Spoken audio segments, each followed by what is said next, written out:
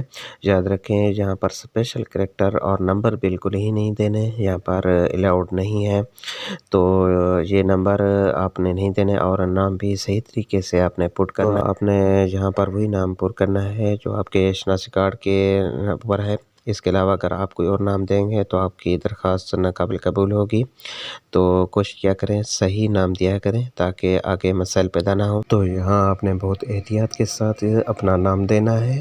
خاص گزار کی پکچر اپلوڈ کرنی ہے، اپلوڈ فائل پر کلک کر دیں تو آپ کے سامنے فائل اوپن ہو جائے گی۔ تو یہاں آپ نے جہاں بھی اپنی پکچر کی ہوگی وہی سلیکٹ کر لیں۔ پھر آپ نے CNC number, date of birth آپ نے یہاں پر دینی ہے، جو آپ کی شناختی کارڈ کے اوپر ہے وہی آپ یہاں پٹ کر دیں۔ تو اس کے بعد درخواست گزار کا شناختی کارڈ نمبر، تو شناختی کارڈ نمبر یہاں پر پٹ کر دیں۔ اس کے بعد آپ نے یہاں پر آپ کے کفالت افراد کی تعداد کتنی ہے وہ سلیکٹ کر لینی ہے، جس طرح میں نے 3 سلیکٹ کی ہے۔ پھر شناختی کارڈ کے سامنے والے حصے کی تصویر، پھر شناختی کارڈ کے پیچھے والے حصے کی تصویر، یہ آپ اپلوڈ کر سکتے ہیں فائل میں جا کر۔ اپلوڈ فائل پر جیسے کلک کریں آپ نے شناختی کارڈ جہاں پر سکین رکھا ہوگا وہ آپ کے سامنے آ جائے گا۔ دوستو جہاں پر آپ نے شناختی کارڈ کی اجرا کی تاریخ دینی ہے، پھر جنس کو سلیکٹ کرنا ہے، میل فیمیل آپ یہاں پر سلیکٹ کر لیں یا ادر سلیکٹ کر سکتے ہیں۔ تو اس کے بعد آپ نے درخواست گزار کے والد، شوہر یا سرپرست کا نام یہاں پر لکھنا ہے۔ پھر ازواجی حیثیت کو سلیکٹ کرنا ہے کہ آپ شادی شدہ ہیں یا غیر شادی شدہ ہیں، تو اس کے بارے میں آپ نے معلومات دینی ہے، یعنی آپ سنگل ہیں یا میرڈ ہیں، تو یہاں پر آپ نے یہ معلومات دینی ہے۔ اس کے بعد آپ نے شہری حیثیت کو سلیکٹ کرنا ہے۔ شہری حیثیت کیا ہے آپ کی، آپ جہاں عرضی طور پر رہ رہے ہیں، مستقل طور پر رہ رہے ہیں یا کوئی اوورسیز ہیں، تو اس کے بارے میں بھی آپ نے معلومات دینی ہے۔ جیسے آپ کلک کریں گے تو آپ کے سامنے نان ریزیڈنس اوورسیز ریٹرننگ، یہاں پر آپ وہ سلیکٹ کریں گے کیٹیگری۔ تو اس کے بعد آپ نے مذہب کو سلیکٹ کرنا ہے کہ آپ کا مذہب کون سا ہے، مذہب اسلام ہے، جو ہندو ہے، کرسچن ہے، جو بھی مذہب ہے آپ کا وہ آپ سلیکٹ کریں گے۔ تو جیسے کہ آپ کے یہ سامنے آ رہا ہے، تو یا ادر پہ کلک کر لیں اگر کوئی اور مذہب ہے آپ کا۔ اگلا کھانا معذور افراد کے لیے ہے، جو معذور ہیں وہ یس پر کلک کریں گے، جو معذور نہیں ہیں وہ نو پر کلک کریں گے۔ تو اگر آپ معذور ہیں تو یس پر کلک کر دیں۔ پھر آپ نے تعلیم، جو بھی آپ کی تعلیم ہے، میٹرک ہے، FA ہے، بیچلر ہے، یا آپ نے MPhil کیا ہوا ہے، ڈاکٹر ہیں، پوسٹ ڈاکٹر ہیں، یا کوئی بھی آپ کی تعلیم ہے، MBBS ہے، ڈپلومہ ہولڈر ہے، یا ادر پہ کلک کر دیں۔ پھر آپ نے تعلیم ڈگری اپلوڈ کر دینی ہے اپلوڈ فائل پہ جا کر، اور پھر اس کے بعد آپ نے ہنر بتانا ہے کہ آپ بیوٹیکین ہیں، بزنس مین ہیں، سول ٹیکنالوجی یا کوئی اور شعبہ ہے، جو بھی شعبہ ہے آپ کا، computer hardware, computer skill, computer program skill ہے، یا کوئی اور کام کرتے ہیں تو آپ نے وہ سکل آپ نے چوائس کر لینی ہے، اس کو سلیکٹ کر لینا ہے۔ تو یہ آپ نے دھیان کے ساتھ اس کو پٹ کرنا ہے، اسی بیس پر آپ کو یہ قرضہ ملے گا۔ تو جو بھی آپ کی اسکل ہے وہ بالکل احتیاط کے ساتھ اس کو سلیکٹ کر لینا ہے۔ کافی ساری اسکل دی گئی ہے یہاں پر، تو دوستو آپ نے اسکل کو لازمی سلیکٹ کرنا ہے، اور بالکل دھیان سے، احتیاط سے، پلاننگ کے ساتھ، پہلے سوچ سمجھ کے، تو یہ اسکل آپ نے کوئی ایک سلیکٹ کر لینی ہے، یا اگر کوئی نہیں ہے تو ادر پہ کلک کر دیں۔ تو اس کے بعد آپ نے موجودہ پتہ جو ہے آپ کا وہ سلیکٹ کرنا ہے، جو ابھی آپ رہ رہے ہیں، اور اس کے بعد آپ نے صوبہ سلیکٹ کرنا ہے، جس صوبے سے آپ کا تعلق ہے۔ اس کے بعد ڈویژن کا ہے، ڈویژن جو بھی ہے آپ کا وہ سلیکٹ کرنا ہے۔ اس کے بعد تحصیل ہے، تحصیل آپ نے سلیکٹ کرنی ہے۔ تو اس کے بعد آپ نے، دوستو یہ تھا عرضی پتہ۔ اگر آپ کا مستقل اور عارضی پتہ ایک ہی ہے تو ایزن پر سلیکٹ کر لیں، تو ایز ابو جس طرح لکھا ہوا ہے۔ اگر نہیں تو پھر آپ نے مستقل پتے والی جگہ پر آ جانا ہے، جہاں پر آپ نے پھر ڈویژن، ضلع، تحصیل، صوبہ سب چیز سلیکٹ کرنی ہے۔ تو جو آپ جدھر آپ کا اوریجنل گھر ہے، مستقل پتہ ہے، وہی آپ نے سلیکٹ کرنا ہے۔ آپ دیکھ رہے ہیں پہلے آپ کو دکھایا گیا ہے عرضی، اور پھر آپ جس طرح نیچے میں اسکرول کروں گا تو آپ دیکھیں گے کہ مستقل پتہ ہے۔ تو مستقل پتے پر آپ نے جو رہائش آپ کی اوریجنل ہے آئی ڈی کارڈ کے اوپر ہے وہی آپ نے دینی ہے، کیونکہ کچھ لوگ عارضی طور پر کسی سٹی میں رہ رہے ہوتے ہیں اور کچھ لوگ مستقل طور پر ایک ہی سٹی میں رہتے ہیں، تو عارضی اور مستقل پتہ ان کا ایک ہی جیسا ہوتا ہے۔ تو آپ نے مستقل صوبے کو سلیکٹ کرنا ہے، پھر مستقل ڈویژن کو، پھر مستقل ضلع کو، مستقل تحصیل کو، پھر موبائل نمبر آپ نے دینا ہے۔ ایک بات یاد رکھنے والی ہے دوستو، موبائل نمبر آپ نے وہی دینا ہے جو آپ کے آئی ڈی کارڈ پر رجسٹر ہو، آپ کے اپنے نام پر ہو، وہی آپ نے موبائل نمبر دینا ہے۔ تو اس کے بعد متبادل آپ موبائل نمبر بھی دے سکتے ہیں، بالفرض آپ کا موبائل نمبر گم ہو جاتا ہے جو کوئی مسئلہ تو دوسرے نمبر پر کنٹیکٹ کر سکیں۔ پھر ماہانہ آمدنی آپ نے لکھنی ہے، تو ماہانہ آمدنی آپ نے 15 سے 20 ہزار کے درمیان آپ نے لکھنے ہیں، پھر ماہانہ اخراجات لکھنے ہیں۔ اگر آپ چاہیں تو اس فارم کو سیو اور پروسیڈ پر کلک کر کے سیو کر سکتے ہیں، پھر اگلے فارم پر جا سکتے ہیں۔ دوستو یہاں پر آپ نے کاروبار کی نوعیت دینی ہے، نیو بزنس ہے یا پہلے سے ایگزسٹنگ بزنس ہے، تو آپ نے جو بھی کیٹیگریز میں سے ایک سلیکٹ کر لینی ہے۔ پھر کاروبار کی مرکزی حیثیت کیا ہے، جہاں آپ نے ایگریکلچر ہے، مینوفیکچرنگ ہے یا سروس ہے، کوئی اور بھی پروگرام ہے تو یہ بتا سکتے ہیں آپ۔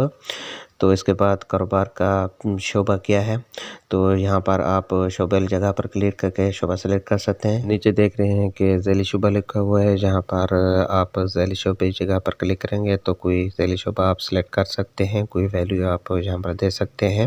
پھر نیچے کاروبار کا نام دیں گے، آپ جو بھی کاروبار کرنا چاہتے ہیں۔ مثلا میں ایک کوئی فردی نام دے دیتا ہوں، سمارٹ موبائل کے نام سے میں لکھ لیتا ہوں۔ تو یہ میں دراصل کاروبار اپنے کا نام رکھنا چاہتا ہوں، تو اس کا یہ عارضی سا ایک نام دیا ہے میں نے۔ پھر کاروبار کی تفصیلات آپ نیچے دیکھ رہے ہیں، جہاں پر آپ کلک کریں گے تو کاروبار کی تفصیلات دینی ہے آپ نے مکمل۔ یہ کیا بتا سکتے ہیں مجھے اس میں اتنا تجربہ ہے اور یہ میں کام کر سکتا ہوں۔ تجربے والی جگہ پر آپ کلک کریں گے، یہاں پر تو آپ تجربہ لکھیں گے، 2 سال ہے، 3 سال ہے، جتنا آپ کا تجربہ ہے تو اس کو سلیکٹ کریں گے۔ اس کے بعد آپ ماہانہ کاروباری اخراجات کے بارے میں بتائیں گے کہ آپ کے ماہانہ کاروباری اخراجات کتنے ہیں۔ بالفرض میں یہاں 15,000 لکھ لیتا ہوں، اور اس کے بعد کوئی بھی دستاویزات جو آپ منسلک کرنا چاہتے ہیں تو وہ منسلک کر سکتے ہیں۔ تجربے کی سرٹیفکیٹ کوئی بھی ہے آپ کی ہے تو اپلوڈ فائل پر کلک کریں گے تو براؤزر میں جائیں گے اور اپلوڈ فائل کر دیں گے۔ اب آتے ہیں مین مدعے کی جانب، قرض کی مد۔ آپ نے جہاں پر قرض کی رقم لکھنی ہے، 5 لاکھ، 10 لاکھ، 15 لاکھ، جو بھی آپ سلیکٹ کریں گے وہی آپ نے جہاں پر لکھنی ہے۔ مثلا پہلے کیٹیگری سلیکٹ کی تو 5 لاکھ لکھ دیں، اور پھر قرض کی مدت سلیکٹ کرنی ہے آپ نے، کتنے سال میں آپ نے قرض کو واپس کرنا ہے۔ تو 3 سال آپ کو دیے جائیں گے، جس طرح میں 3 سال سلیکٹ کر لیتا ہوں بالفرض، یا 1 سال سلیکٹ کر لیتا ہوں۔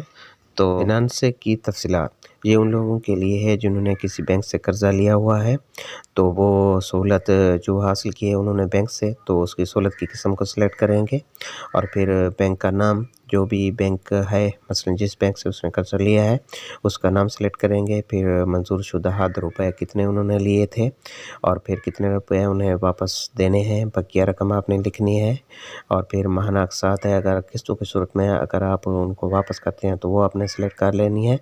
جس طرح یہ بینکوں کی لسٹ بھی آپ دیکھ رہے ہیں، ایلائٹ بینک ہے یا دوسری بینکیں ہیں، اس طرح نیچے آئیں گے تو آپ نے ٹک مارک کر دینا ہے، حلف دینا ہے کہ میں حلف لیتی ہوں کہ فارم میں فراہم کردہ معلومات میرے مطابق درست ہیں اور کچھ بھی پوشیدہ نہیں ہے۔ میں MFIMFB کو مکمل طور پر اختیار دیتا ہوں کہ میرے ذریعے پیش کردہ تمام تفصیلات کی صداقت کی تصدیق کرے۔ کسی بھی جعلسازی یا کسی بھی حقیقت دستاویز کو چھپانے کی صورت میں قانونی کارروائی کی متحمل ہوں۔ دوستو یہاں آپ نے کوئی غیر قانونی کام نہیں کرنا، بالکل ہی اوریجنل کام کرنا ہے، کوئی دستاویز آپ نے چھپانی بھی نہیں ہے، دوسری صورت میں آپ کے خلاف قانونی کارروائی بھی ہو سکتی ہے۔ اس طرح آپ نے بالکل ہی معلومات درست دینی ہے، اور پھر دوسری جگہ پر آپ نے ٹک مارک کا نشان دینا ہے، جہاں پر پھر آپ نے حلف دینا ہے۔ یہاں آپ نے حلف دینا ہے کہ میں حلفاً یہ اعتراف کرتی ہوں کہ میں پاکستان کی وفاقی یا صوبائی حکومت کا کی حاضر سروس ملازم نہیں ہوں، تو اس کے بعد آپ نے سبمٹ پر کلک کر دینا ہے۔ تمام دوستوں سے گزارش ہے کہ میں نے اس ویڈیو کو بنانے میں بڑی محنت کی ہے، آپ پلیز چینل کو سبسکرائب کر دیں۔ ملتے ہیں اگلی ویڈیو میں، تب تک اجازت دیجیے گا، اللہ حافظ۔